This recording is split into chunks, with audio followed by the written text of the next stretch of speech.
and welcome to Sectors Up Close. I'm Emma McCarthy. Our focus today is on Southeast Asia, and my guest is Marcelo Carvalho, Head of Global Emerging Markets Research at BNP Paribas.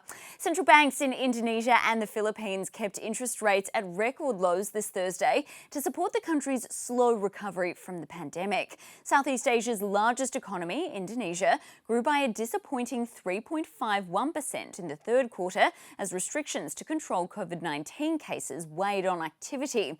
The picture is similar across the region. In Thailand, a study from the Chamber of Commerce said lingering concerns about new waves of coronavirus are likely to keep weighing on spending and delay a return to pre-pandemic levels until the second half of next year. The vaccine rollout is, of course, also crucial. Just half of Thailand's 72 million population has been vaccinated.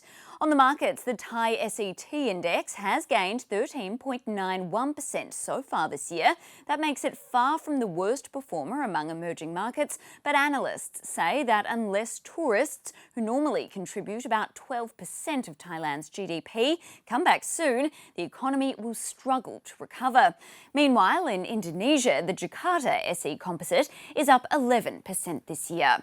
But are there opportunities in these markets? Let's talk to Marcelo Carvalho, Head of Emerging Markets Research at BNP Paribas. Marcelo, thank you so much for joining me in studio today. So Southeast Asia has had a different recovery from that of Europe and the United States. Talk us through what it's looked like. You know, Emir, I think it's fascinating the difference between the region and other emerging markets, like in Latin America or the countries in emerging Europe, which have been forced to hike rates quite dramatically in some cases because of pressures on the inflation side.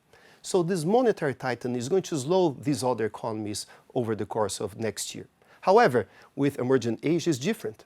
In these economies, we have very little inflation pressure, in part because they provide subsidies on food and fuel. Also, you have a lot of slack in the economy. The region was particularly hit by the pandemic last year. And third, these central banks in the region have much more credibility. Therefore, they have an easier time in making sure the inflation expectations are under control.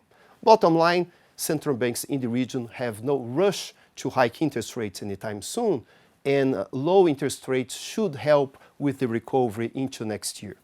And what about currencies in these emerging markets in Southeast Asia? What role do these play? Currencies play a very important role for the region as well. Weaker currencies actually can help with the exports from the region. When you talk about currencies, we need to look at the external accounts. The external accounts in the region are actually in good shape, but with differences. When you look at the oil exporters, they are benefiting from high oil prices. When you look at Thailand, however, which imports oil, we have the double hit coming also not just from oil, but also from tourism, which has fallen a lot given the pandemic. Marcelo, in the region, what countries would you say are underperforming and what countries are performing quite well? Well, when I look at the outlook here, I would say that countries like Indonesia at the one end of the spectrum are in relatively better shape on the macroeconomic front.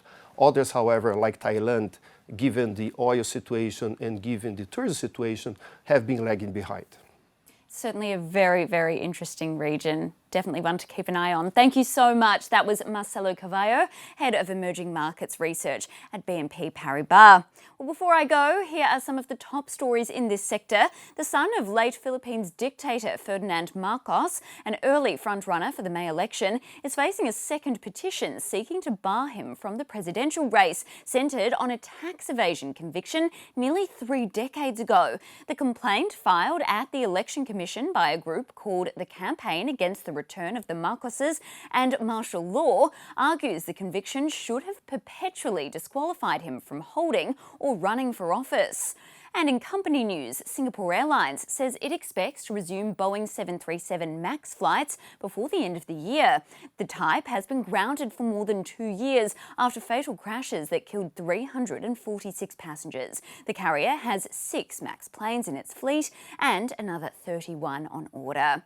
And that is your short wrap-up of Southeast Asia. I'm Emma McCarthy, and this is Reuters.